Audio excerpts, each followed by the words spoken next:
फिजिक्सवाला वेळा आहे. खरंच म्हणावं लागेल की फिजिक्सवाला वेळा आहे. कशामुळं? कारण याचं स्टेटमेंट बघा काय आहे.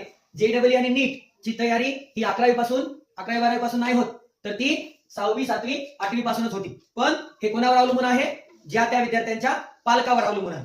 कशामुळं? कारण ते पालक त्या विद्यार्थ्यासाठी कोणता निर्णय घेतात हे यावर अवलंबून आहे. कारण विद्यार्थ्याला काही केलं तरी अभ्यासाचा कंटाळा येत असते, पण पालकच असतात जे विद्यार्थ्यांना योग्य मार्गदर्शन देऊ शकतात. ताडकळस मध्ये फिजिक्सवाला आला आणि गुरुला म्हणाला की गुरु तुम्ही काय करा, 2-2 वर्ग एकत्र बसून शिकवा, 2 तासात 4 विषय शिकवा, 15-15 मिनिटं, नीटची तयारी होऊन जाते. बरोबर आहे ना? म्हणजे 6वीला 15-15 मिनिटं दररोजचं सायन्स शिकवलं, इंग्लिश शिकवली. 7वीला पण 15 मिनिटं इंग्लिश शिकवलं, 15 मिनिटं विज्ञान शिकवलं, तरी पण पालक गप्पच. कशासाठी? फक्त नाही सरनं 1ली ते 5वी शिकवलेलं आहे, मग आता सरला कसं नाराज करावं.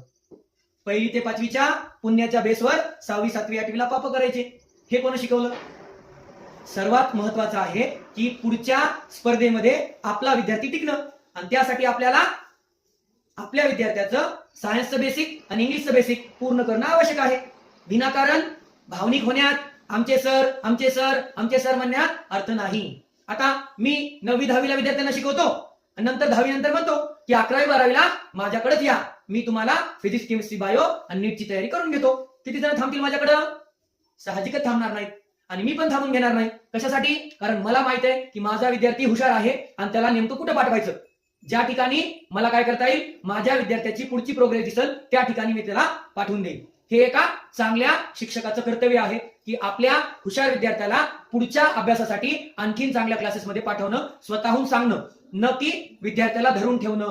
मी शिकवतो, माझ्याकडे वेळ नाही, माझ्याच्यानं शिकवणं होत नाही, माझ्याच्यानं एका वेळी एक क्लास घेणं होत नाही, तरी पण मी प्रत्येक वर्ग पुढचा वर्ग मी शिकवतो म्हणाले. याचा अर्थ काय करायचं? फक्त लेकरं बसून ठेवायचे, त्यांना शिकवणं हो अथवा न हो. तर मग हे माणूस वेळाच आहे ना. हे जे म्हणायला की 6वी 7वी 8वीला बेसिक सायन्सचं पक्क पाहिजे, सायन्सचे 3 विषय झाले पाहिजे, फिजिक्स केमिस्ट्री बायो, म्हणजे एका विज्ञान विषयाच्या 3 ब्रांचेस आहेत, त्या 3 शाखांमध्ये त्यांना शिकवलं गेलं पाहिजे. हे म्हणणारा चुकीचाच आहे. उलट याच्यापेक्षा आणखी एक भारी गुरु आहे ताडकळस मध्ये, जो म्हणतोय की एका विषयाचे 3 विषय नाही झाले पाहिजे, 3 वर्ग एकत्र बसून शिकले पाहिजे, तेही 15-15 मिनिट. यापेक्षा दुर्दैव काय शक्य ताडकळसचं?